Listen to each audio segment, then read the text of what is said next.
السلام عليكم ورحمة الله وبركاته، حبايب قلبي عاملين ايه؟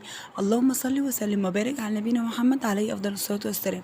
ليه تشتريها لما ممكن في البيت تعمليها وبأقل الاسعار كمان؟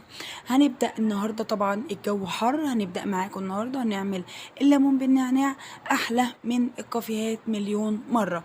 هنبدأ مكونات سهلة وبسيطة جدا، ولو فتحت التلاجة عندك هتلاقيهم دلوقتي. معايا هنا 5 ليمونات، معايا نعناع فريش، معايا كمان كوباية من السكر، نص كوباية من اللبن، واللتر من المية. ممكن تضيفي تلج براحتك، انا كنت حاطة مية ساقعة. اول حاجة يا حبايب قلبي، هنبدأ نخلط المكونات كلها في الخلاط. بدأت اقطع الليمون كده زي ما انتوا شايفين، ولو في مثلا بذر ولا حاجة نشيلها. المكونات سهلة جدا جدا يا حبايب قلبي، واحنا بنجيب على اي كافيه هتلاقيه كوباية ب30 و40 جنيه، لكن ليه احنا ممكن نعملها في البيت؟ منعش جدا، و بيتشرب في عز الحر، بيهدي كده الجسم ويروق الاعصاب، والدنيا تبقى زي الفل. هنبدأ كمان، حطيت اوراق النعناع الفريش، لازم يكون النعناع فريش يا حبايب قلبي.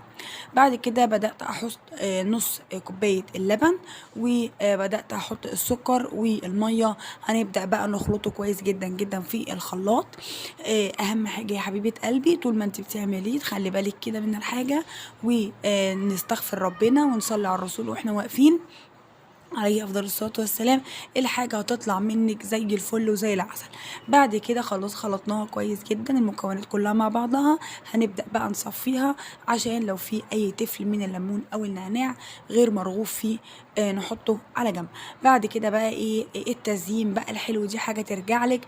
انا جبت حته ليمونه كده والكاسات، عملتها زي ما انتوا شايفين كده، وفي السكر، وسبتها ده حوالي 5 دقايق. السكر نشف عليها، كانت مديه شكل لطيف جدا جدا وحلو. وكمان هنحط بقى شرايح ليمون كده على الجنب، عشان يحسسنا بجو الكافيهات. والعين طبعا بتاكل او تشرب قبل البق. وزي ما انتوا شايفين كده، حاجات بس بسيطة جدا وسهلة جدا، لكن هتفرحي بيها نفسك وجوزك والاولاد. زي ما انتوا شايفين كده، هنبدأ نخلص التزيين بتاعنا. ما تنسوناش بقى يا حبايب قلبي في اللايك والشير وتفعيل الجرس على الكل، عشان يوصل لكم من قناتي كل جديد. واتمنى اعرف رايكم في الوصفات اللي انا بقدمها، وطبعا تعليقاتكم بتفرحني جدا جدا يا حبايب قلبي. بدأنا العصير نصبه، ممكن زي ما قلت لك تحطي في كل كاس او كل كوبايه كام مكعب تلج كده، برضو بيبقى بيدي برضو بروده كده حلوه جدا للعصير. زي ما انتوا شايفين، وصفه سهله جدا جدا، وفي 5 دقايق ما بتاخدش وقت النهائي يا حبايب قلبي. وهتعملي ما شاء الله من 3 4 ليمونات، كميه كبيره لحبايبك طبعا.